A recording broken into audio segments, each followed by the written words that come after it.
कौन आप ध्यान देइछन्ति कि आजिकल लोक माने एलोपैथिक अपेक्षा आयुर्वेदिक तरफ अधिक जाउछन्ति काहेकि कौन सतरे कौन आयुर्वेदिक एते पावरफुल न करू आपण मानकू नाइन गुरु चैनल को स्वागत करूची। चलतु आज आम जानिबा आयुर्वेदिक विषय। आयुर्वेदिक कौन प्रथम आम जानिबा आयुर्वेदिक कौन।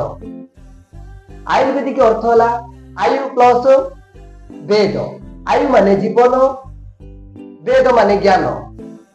तार अर्थ होला जीवन और ज्ञान। आमे जो जीवन शैली रे सकाळु उठिलाटू पुणी शोइबा पर्यंत जहा जहा काम करू खाइबा पीबा जीवन शैली प्रत्येक जिनिस आयुर्वेद रे लिपिबद्ध ही रही। बेमार हेले आम आयुर्वेदिक यूज करू नाई आज्ञा।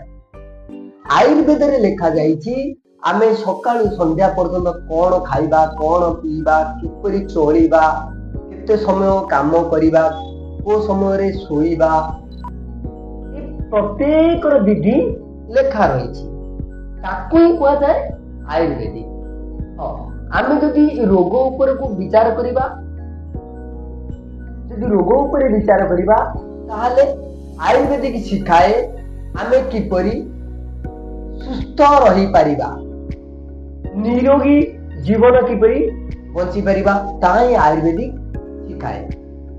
आउ जदि आमे किछि बेमारग्रस्त हो जाउछन्ति ताहले सेतिरु भी बंचाई पारे। आयुर्वेदिक को नुआ नहीं। आयुर्वेदिक हेउची 5000 वर्ष पुराना पद्धति। ये रूट कॉज रे काम करे। एलोपैथिक कौन करे सिम्पटम्स ऊपर काम करे किंतु आयुर्वेदिक ये जड़रू मिटाए। एथिरे ना साइड इफेक्ट अछि। ये नेचुरल इंग्रेडिएंट रे तैयारी लॉन्ग टाइम सॉल्यूशन। आज प्रॉब्लम कौन प्रकृत में आज प्रॉब्लम है stress junk food let night lifestyle. Ayurveda आमको एथिरु बैलेंस सिखाए।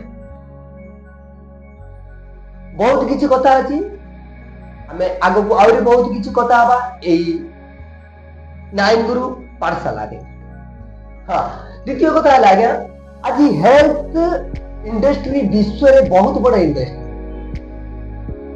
लोक माने आज हेल्थ कॉन्शियस होउछन्ति। अजे हेल्थ शिखे वेल्थ भी बिल्ड करे। जदि हेल्थ आ वेल्थ ए दुईटी जगह जदि कवर करबा को चाहउछन्ति बा बिल्ड करबा को चाहउछन्ति ताहाले हमर एई नाइन गुरु पाठशाला को सब्सक्राइब करंतु। नमस्कार, धन्यवाद।